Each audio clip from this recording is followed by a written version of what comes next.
Alrighty, guys. All Facts Media here. My name is Aaron Robinson. As always, joined by my twin brother, Andrew Robinson.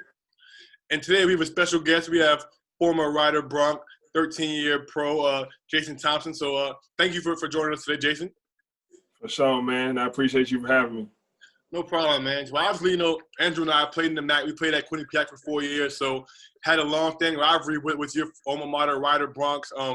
You were one of the only people that I can remember, obviously, in the recent years to actually make the NBA out of the MAC. Obviously, you were MAC Player of the Year in 07, 08, two-time first-team All-MAC, one-time second-team All-MAC. So, talk about your career at Rider and what you can remember from those days, and what kind of brought you to. Obviously, we know you played in the NBA for I think 9 years. I want to say with the Kings and the Warriors and the Raptors, and obviously to play in China and played in Spain and I believe Turkey as well. I believe.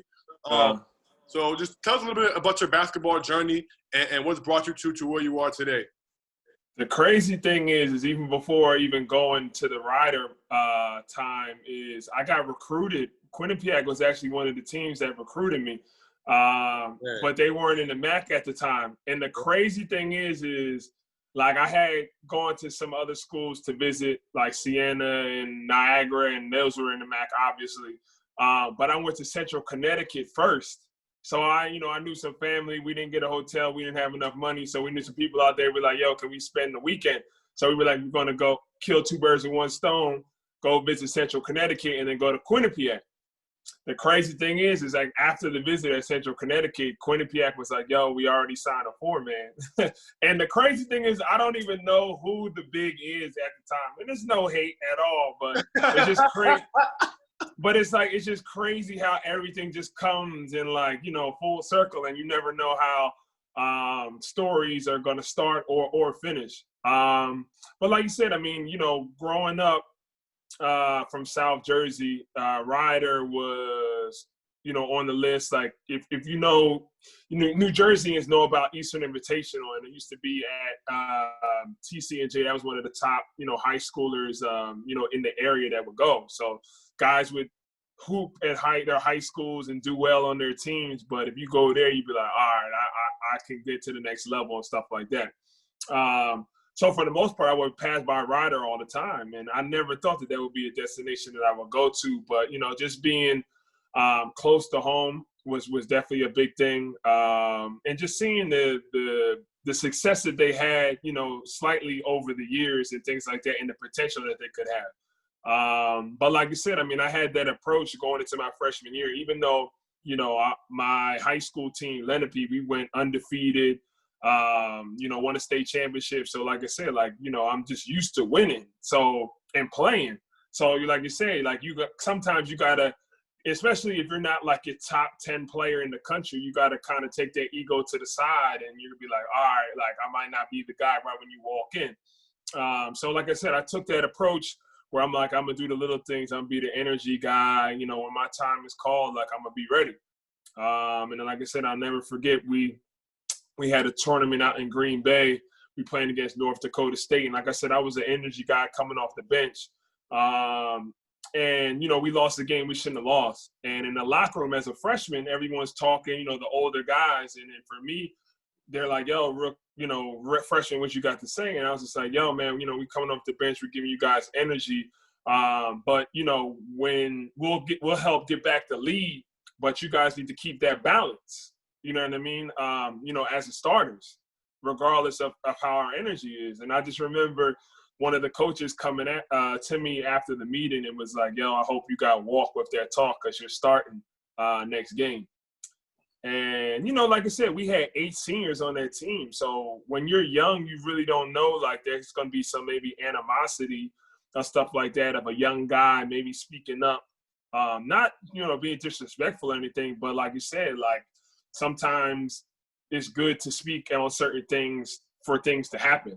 And like I said, I got a double-double and we won, and I started the rest of my career after that game, man. You know what I mean? So like I said, there's so many kids nowadays don't really speak up to their coaches.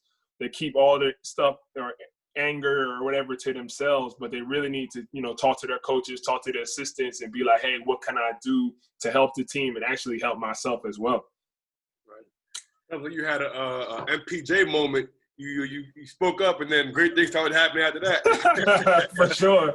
It's crazy, man. Nah, And then going into my, second year was kind of tough, but and like I said, they know too. I was thinking about, transferring at the time, just because I was just so used to winning. Even in my freshman year as well, we got to the MAC championship, but we lost to a really good Niagara team in Buffalo. And then my brother, Ryan Thompson, ended up, signing. So that's what made me want to pretty much, stay.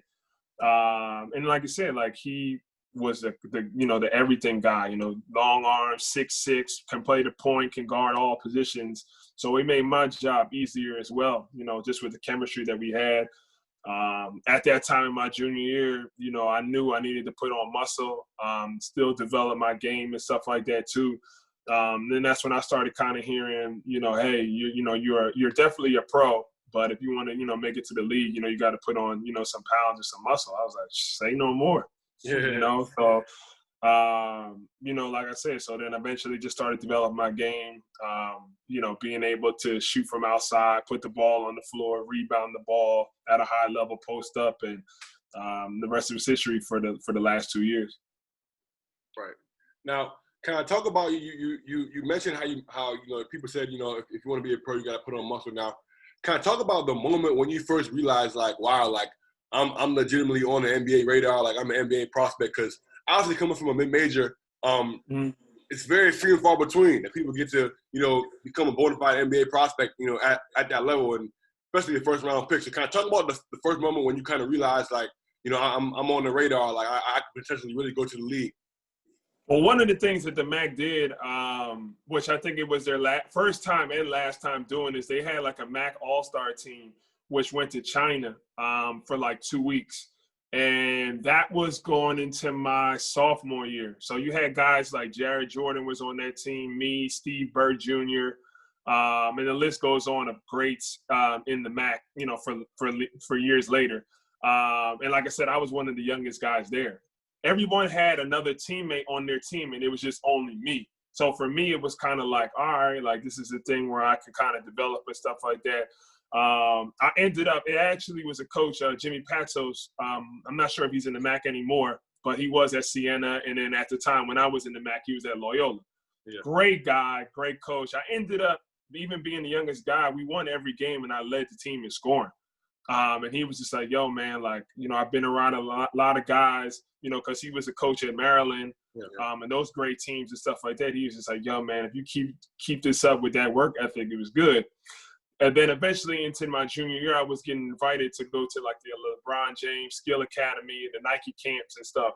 And these were the things where, like you guys were saying, like I was putting up big numbers at a small, school. But these are the guys where I might potentially are the best in the country. So I was playing against Brooke Lopez, the Lopez twins, Maurice Spates, Anthony Randolph, Roy Hibbert. I mean, the list goes on from my draft class, during those times. And then, like I said, I was holding my own, and they're like, yo, where's this kid go to school at? Like, we never heard of the school, but this dude's all right. You know what I mean? So, I just pretty much just take that on to the workouts and stuff that I did in the summer. I would always try and play against pros in the Philadelphia area. John, rest in peace to John Harnett for guys in that area, man, who had like great pro workouts, even for guys, bringing young guys like myself, and the list goes on. So that's when I pretty much kind of knew, like, all right, I'm just not a big fish in a small pond. I can be able to play at the next level, at that high level. Yeah. Now talk about the moment, when you heard your name called in the NBA draft. I mean, kids for their whole lives, dreaming of that moment, and very few actually, get to hear their name called. So talk about what that moment was like for you, when you heard your name called and realized that your dream was gonna come to reality. Yeah, I mean, I think a lot of people don't realize like how crazy the grind is. Like, because even then I was like a guy that, especially at a mid-major, I like worked out for pretty much like every team, the most like draft workouts ever. And to some, it's real tiresome and stuff like that. But for the most part, it actually helped me out because more people got to see my game and things like that.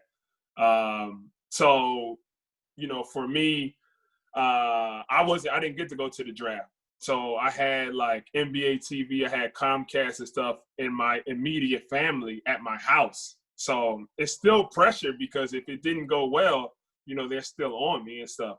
But like I said, I mean, it's like crazy too because I found out when everyone else in the world found out.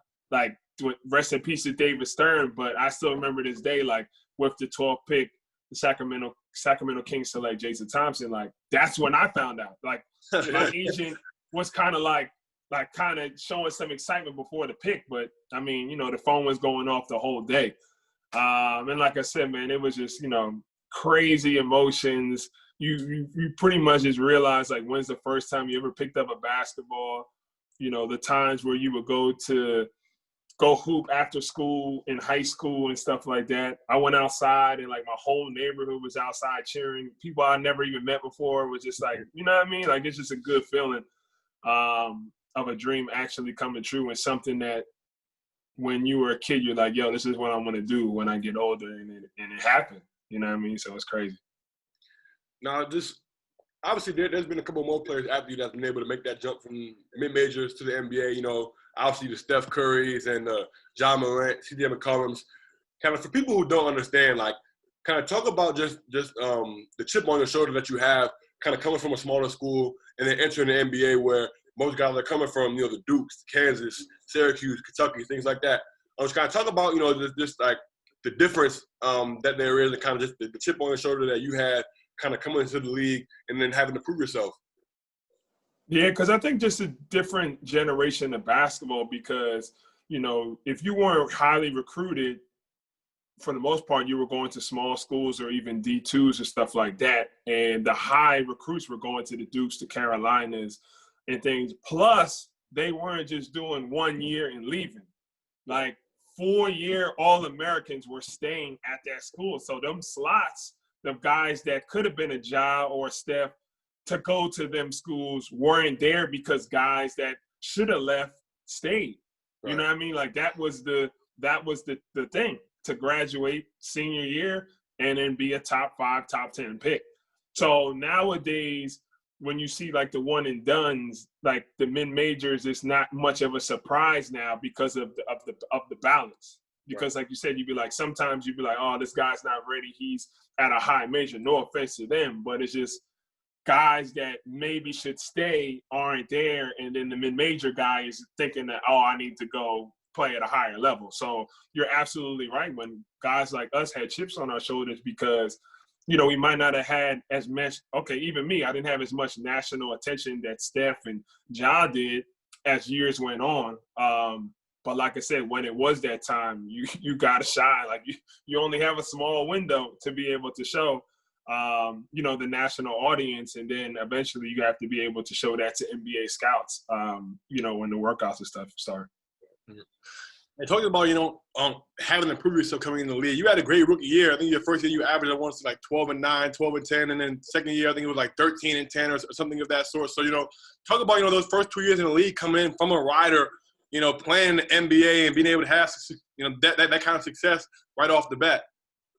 Yeah, I mean, it's very, tough, especially during the time when I got into the league where it was very defensive minded. It wasn't small ball. It was 4s and 5s legit. Like, okay, it wasn't Hakeem and Shaq, and even though Shaq was still in the league, but, you had the DeAndre Jordan, Blake Griffin. You had the Marc Gasol and Zach Randolph. You had the Dirk Nowitzki and Tyson Chandler, like legit 5s and 4s where, like I said, I had that same approach at Ryder where, I'm going to do the little things. I'm going to listen to the vet. I'm going to see what it takes to be a pro, not just from my first year, but to be able to stay in here significantly. And in my mindset, I was just like, I'm trying to get my second contract. Like, you know what I mean? Some guys are just okay with just being in the league in the limelight. I was just like, nah, man, like, I'm here to stay. I'm going to be here. Unfortunately, it's tough because, I was very blessed to be drafted by Sacramento, but as we've seen over the years, there's no really stability, even at the time with ownership, with coaches. I mean, in my 7 years in Sac, I had 7 different coaches. I feel like that's not even really heard of. So it's like, and it's crazy because like even some teams that haven't had success, you know, and the organizations keep the coach. I mean, you know, Brett Brown has had success and is a great mind, especially being around Greg Popovich. But, you know, those times where it was to trust the process, usually coaches are getting fired even during the trust the process. You know, they gave him time and chances to win with, you know, when Joel and Ben and guys, you know, when they got better and were a top team. So like I said, like for me, it was just tough because I never really got to have a coach significantly over 2 seasons to get to mesh with the offense and the defense and those type of things, where now you see where young guys develop. You be like, oh, why is this guy not playing? But then they're developing, and then they're developing under the same system and under the same, you know, realm and stuff. So I don't think it's an excuse. It's just proof in the pudding of actually when consistency happens with an organization, players develop. And that's why, I mean, even in those 7 years there, I don't think there's not one teammate that's still there with the team, which is probably still unheard of as well, too. Right. I mean, you bring up a great point as far as the development in the NBA. And a lot of people don't, like the casual basketball fan wouldn't really realize that. If you think about a team like the Toronto Raptors, for example, who just won a championship, and guys like Fred VanVleet and Siakam and Norman Powell came up in their G League system and they were able to develop. And you look at like a team like the Miami Heat, a guy like Duncan Robinson, who last year was like a G League guy, is now contributing at a very high level. Bam Adebayo barely played his rookie year, and now he's flourishing. I mean, kind of speak to, like, for the casual NBA fan who might not understand that, like, just speak to the importance of having a franchise that kind of does prioritize development and kind of just kind of nurtures their young guys so that they can eventually flourish. Yeah, I think it's very important. I think, like, especially now, you know, players are so kind of, I won't say the word like sensitive, but, you know, there's just certain things, especially with social media and things like that. You know, you have guys that are maybe top 5 picks and they have a bad week, and, you know, their mental health and their mental state might be, you know, off the wall. But like you said, if an organization is telling them like, yo, you're here for the long haul, we're going to develop you. Don't worry about anybody else. Don't worry about where you were picked. We got you and we're going to develop you. I mean, you make a great point of one of the players. Like when I got to Toronto in my 8th year, you know, Norm was in the G League on the what is it, the 908 Raptors or something like that. You know what I mean? And I was going to the games. You know what I'm saying? And to see him now, you know, as a starter and have a championship, man, I mean, that's just great. That's just great to see. But it's also great to see an organization have faith in a guy of his development. And I feel like they're one of the organizations that had it, like you said, you named even Fred and Siakam and all them guys, like just development, because okay, it might not be the best situation short term, but we obviously see the success that it has for long term. You know, with the organization. So you made great points of how organizations need to help out the kids and not just have them, you know, just rock out, like be on the same page with them and help them out through day one. Yeah. Now, switching gears a little bit, obviously, you've had the opportunity to play in the NBA as well as playing some of the best leagues in the world, such as the CBA, you know, the ACB. You played in the EuroLeague in Turkey. So talk about, you know, there's a stigma a lot of times about, you know, overseas basketball compared to the NBA. And obviously the NBA, you know, it's the best league in the world, but there's some great basketball being played in other parts of the world. You know, obviously the EuroLeague is unbelievable. The CBA is unbelievable. So talk about your experiences, you know, coming from the NBA, playing in all those top leagues in the world, and what the differences have been, and just, you know, speak to those points. Yeah, well, one is just a blessing to be able to play at a high level, like I said, with the NBA and other leagues as well. Even having a brother that has played over 10 years overseas, you don't really kind of understand the overseas experience until you experience it yourself. Yeah. You know, the grind and the time difference and maybe away from family and things like that. So my first year out of the league, you know, I did play in China. And like you said, they have different rules and regulations. I mean, one of the rules is, you know, if the ball's on the rim, you can smack it off. I mean, in the NBA, that's a 100% goaltend. You know what I mean? Like, if the ball's on the rim, you can dunk it. Like, if somebody shoots a 3 and I tip dunk it, like, it's a 2, not a 3. You know what I mean? Like, you know what I mean? It's just different kind of rules. There is no defense in 3 seconds. And those are just minor things. You know, in the Chinese league, say it's me and another, guard. So say I start the game, say it's 10-minute quarters. If I start the game, for 5 minutes, then when I come out, then the other American or European or foreigner comes in the game and I come out. We play together for the second and the third quarter. And then in the fourth quarter, we have to be, one guy could be on the court and one guy could be on the bench. You know what I mean? So like you said, it's just different rules and regulations that you kind of have to adjust on.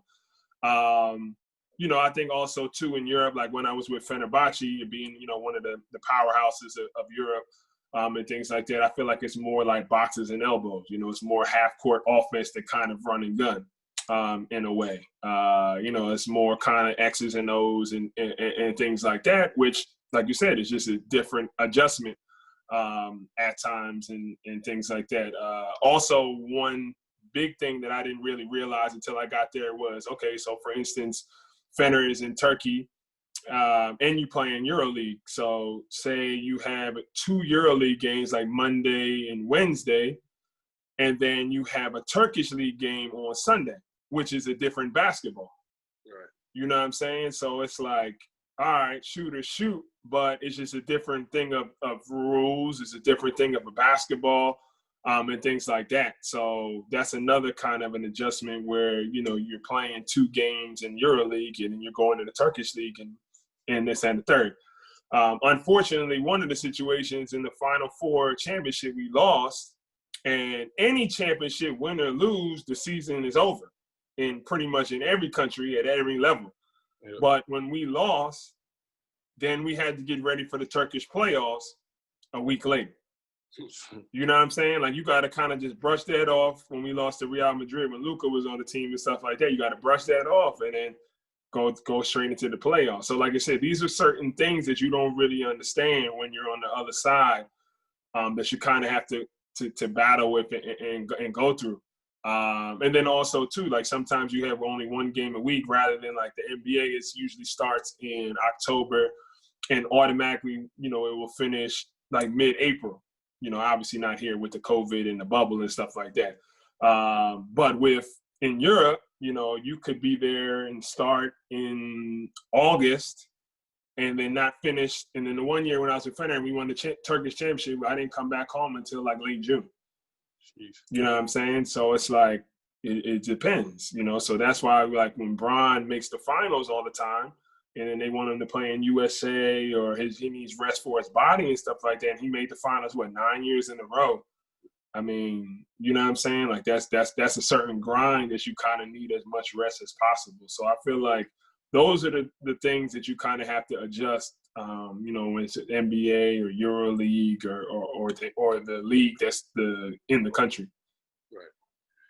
Okay, so I mean, you mentioned that you played against Luka over there in Europe when he was with Real Madrid. I mean, talk about that, man, because obviously now, we've seen Luka blossom into one of the best players in the NBA, and a lot of people are skeptical about overseas guys. When he was coming out, he was like, I don't know if he should go third. I mean, but for me, I was telling the guys overseas, and it was like, yo, nah, man, like, he's the real deal, man. Like, there's no reason to have any second thoughts. So, I mean, just kind of talk about Luka before the NBA for people who might not know, or was he really the real deal? Like, what was his game like? And just kind of speak to that a little bit.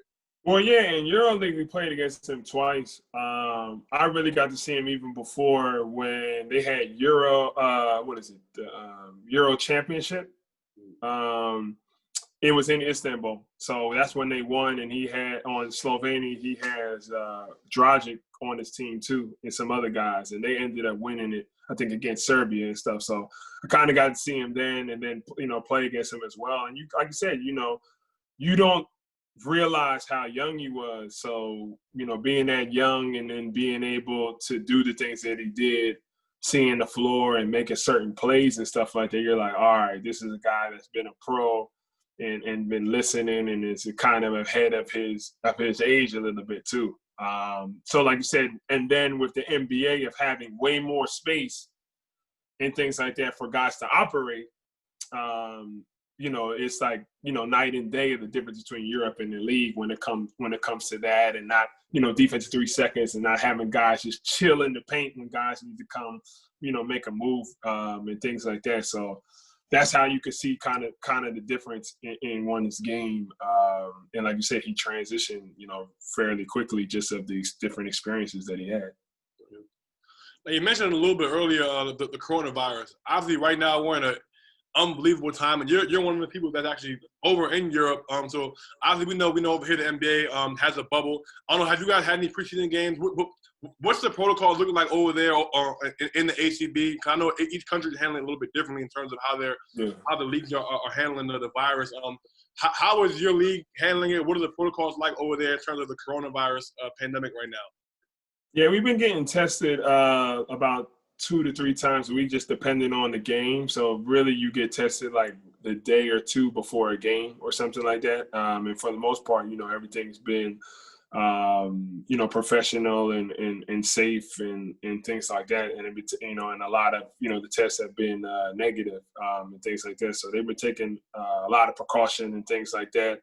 I think going in, we have a couple of games in the ACB, and then due to the coronavirus, we had advanced in the Champions League playoff, and then they just announced that the bubble is going to be in Athens. So we do have a bubble for that championship that playoffs that didn't finish last season. So we start that next week.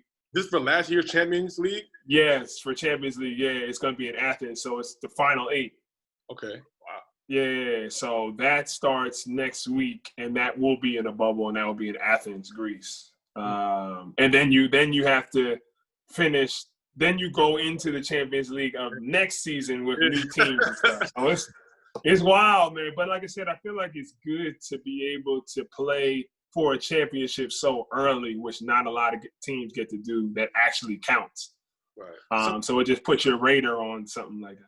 So how does that work? I'm just curious. So, are there guys – is your team the exact same from last year to this year? Like, what if there's a guy that – we have some I played 4 games, 2 in Champions League and 2 in ACB.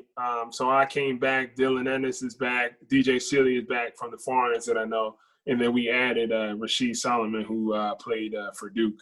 And it was in the championship as well. Is Suleiman gonna be? Yeah, everyone's being able to play. Yeah, even though he wasn't on the team last year. Yeah, right. but like you said, there's the gift. But then I think that there's other guys on other teams that re-sign to different teams that won't be there as well too. Yeah. So it's like the balance of it. Yeah, that's interesting. I haven't heard that. I didn't know that was going on. That's definitely something to keep an eye on. So are they gonna do for this year coming up, are they going to do a Champions League bubble like for the tournament as well? Or like, are you guys going to play? I think they're in the process. I've seen something about that where maybe they may not have as many games because of the travel and stuff like that. So I'm not sure. That announcement hasn't been said yet, but I feel like they're just trying to go like one at a time, like kind of finish out this, see who the champion will be, and then try to figure out how the bubble will be. Do you need to continue to do a bubble as well and stuff like that too? So that goes back to what we talked about before of like playing for a team in Spain, you're worried about ACB, but then also you're worrying about Champions League as well. Right. So, I mean, I know like a lot of people also, when it comes to like the level of the EuroLeague and just like the caliber of players, I mean, last year if you look at a EuroLeague team like Maccabi Tel Aviv, they have a Tyler Dorsey and Morris Stoudemire. Then they have Denny Avdija, who's going to be a top 5 pick this year. Last year FC Barcelona, they got Mirotic and Malcolm Delaney. I mean, just kind of talk about like the level of basketball that's played over there. Obviously, you're over there in the ACB right now, NBA veteran. I just kind of talk about just kind of the amount of talent that is actually over there in Europe for people who might think that European basketball isn't as good or things like that. Yeah, I mean, I just think the times are kind of different just because I feel like once the TV deal in the NBA happened, I think a lot of stuff changed with like the contracts and things like that too. I think a lot of, there's even guys that are not playing overseas and are not in the NBA that a lot of people think that should still be in the league. And like I said, I don't think there may be a talent thing or a numbers thing. But with that being said, like I said, it is a lot of high-level guys that have NBA experience or just high-level experience that are on these teams. And like I said, playing in EuroLeague before, there are guys that could play 35, 40 minutes on other teams. But when you have some of the powerhouse teams, they're playing, 15 to 20 or maybe even a little less. But during those times, if it's a high-level player and you're focused on those minutes, then that's what makes a great team. Where guys – because like I said, if you have 20 points and 7 rebounds, a lot of people say that's equivalent to, 30 and 15 in the NBA. Right. You know what I mean? Just because the European style is a little bit different where you're not trying to score as many points. It's more of X's and O's and who can get the most stops and stuff like that. So like I said, if you have 15 and 10, that's like having 30 and 15. So like I said, it's just a certain balance, but the level is definitely high. And experiencing the Final Four in Serbia that one year playing for Fener, man, was unbelievable. So that was something I'm glad I got to experience. Yeah. Now talk about the lifestyle living over there, like off the court. Obviously, a lot of people have these notions about Europe that oh, it's this or it's that. But talk about, what you like living over in Europe, what you haven't liked living in Europe, as opposed to the NBA lifestyle where you're, going from city to city. You're in Houston, then you're in Dallas, then you're in New York, compared to, living in Europe and what that's like.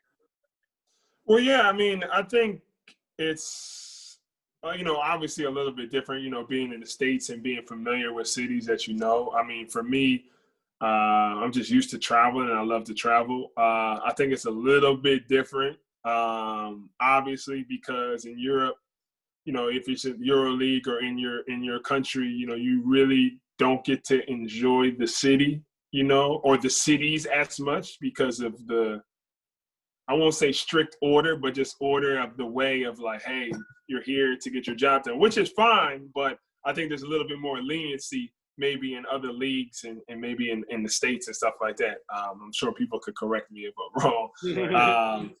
But like you said, it's great that you could be able to travel, but for the most part, it's a lot more team oriented, I would say. Like, in Europe, you have roommates.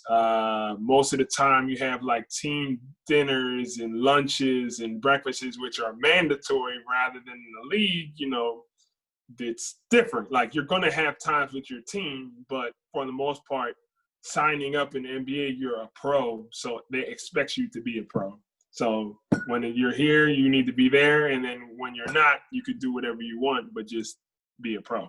So like you said, it is a little bit different when it comes to that. Right. I kind of, switching gears back a little bit to the NBA time. Obviously you had the blessing of playing in the Kings, playing in California, and sharing the state with the Lakers, and I'm sure having many, many battles with the legendary Kobe Bryant. Kind of talk about just your fondest memory, just going up against Kobe, playing the Lakers, back when you were with the Kings. Yeah, man. Rest in peace to late and great Kobe Bryant. It's crazy to still even think, that tragic, situation happened, and guy even being from the same area. Lower Marion, the PA, and him being an Eagles fan, and just being from this area. But like I said, it's always tough because, the Kings and Lakers rivalry, even from back in the day, was always tough, and how you can't even really mention the Lakers and things like that. But it was always just a blessing to be on the floor with a guy like that. And, and just how, great he was, the approach he took to the game, the Mamba mentality, and like I said, his, you could just tell like the type of player that he was on and off the court from his teammates and stuff.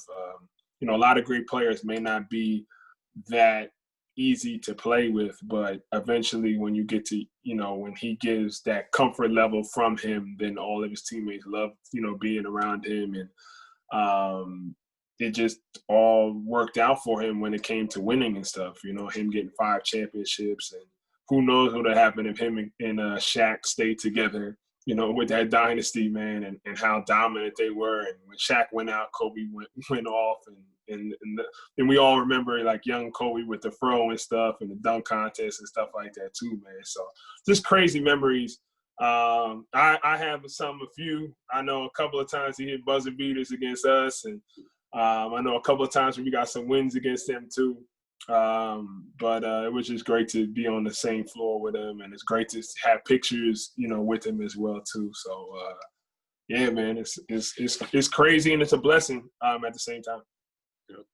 To talk about some of your fondest memories from those times in Sacramento, being in the NBA.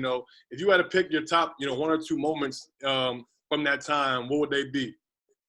I would say one that comes to mind, like I had my first 2020 game against the Clippers at home. I even had family in attendance, so I think I had like 23 points and 22 rebounds, and that was definitely a great moment. I know one of the season openers, I had a tip dunk at the buzzer to beat the Nuggets at home to start off with the season with my family there as well. I became the longest tenured player in Sacramento Kings history, which is kind of crazy as well. Played the most games in the franchise history. I ever would have thought that when I got drafted in 2008. So that's a crazy memory as well. And just getting, just double-doubles and having tons of teammates that I still call as friends as well, and having great support from the fans, regardless of all the craziness of changing of ownership and changing of cities and all that type of stuff. I'm real happy that they got a new arena and they kept the team in the city. Right. Now, my question for you is, every rookie in the league, every rookie has a vet, and they got some crazy stories, with their rookie duty. So for you, like, who was your vet when you came in the league? What was your experience like? If you had any crazy tasks to complete, let us know. Yeah. One of the guys that helped me out throughout my career was Francisco Garcia from the Dominican Republic, and he was on the team, man. He was just a great vet that pretty much just showed me the ropes of how to be able to stay in the league for a long time, a longevity, and just talking about handling your business on the court and off the court as well, save your money and things like that.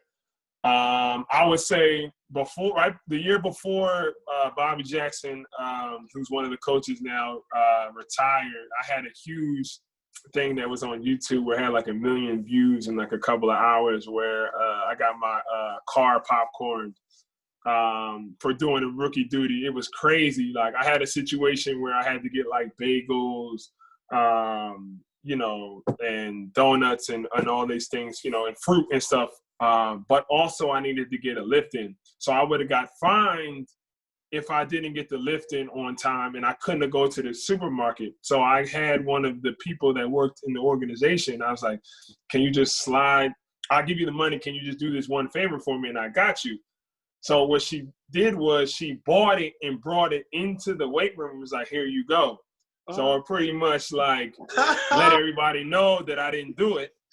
So then during the practice, I obviously took my keys, and then I come back after practice with like brand new Nike. Nike took care of me. I had mad boxes and stuff, and it had to be on hold because, man, loads and loads of popcorn was in my brand new Escalade, dog. It was crazy. So everybody checked the joint out on YouTube where I was hot. I tried to act like I was all cool, but I was hot. That joint was dirty. I had to get that joint detailed. It was crazy. But that's a part of being a rookie and the duties and those type of stuff. Another dude was Brad Miller, who I had to get a bunch of stuff for as well. But those were really good guys. Well, man, that was my last question for you. Definitely don't want to hold you up too long. I know you're over there in Spain enjoying yourself. So just wanted to thank you on behalf of my brother and I for coming on with us today. We had a great conversation. So wanted to thank you for that. And obviously wish you guys the best of luck both in Champions League and in the ACB this year. So thanks. Appreciate that, man. Oh, yeah, shout out to the Ryder Brown. Sorry for y'all being Quinnipiac, man. All day, man. Hey, man, we had the last live versus Ryder at Quinnipiac, man. They came to QU. I respect it. All I'm gonna say is the storyline would have been crazy if Quinnipiac was in the MAC when I was there, because I would have been like in the paper. I was like, man, I'm sure y'all want to sign me now. Hey, I'm gonna have to time more on the phone, man. Thanks, man, for real.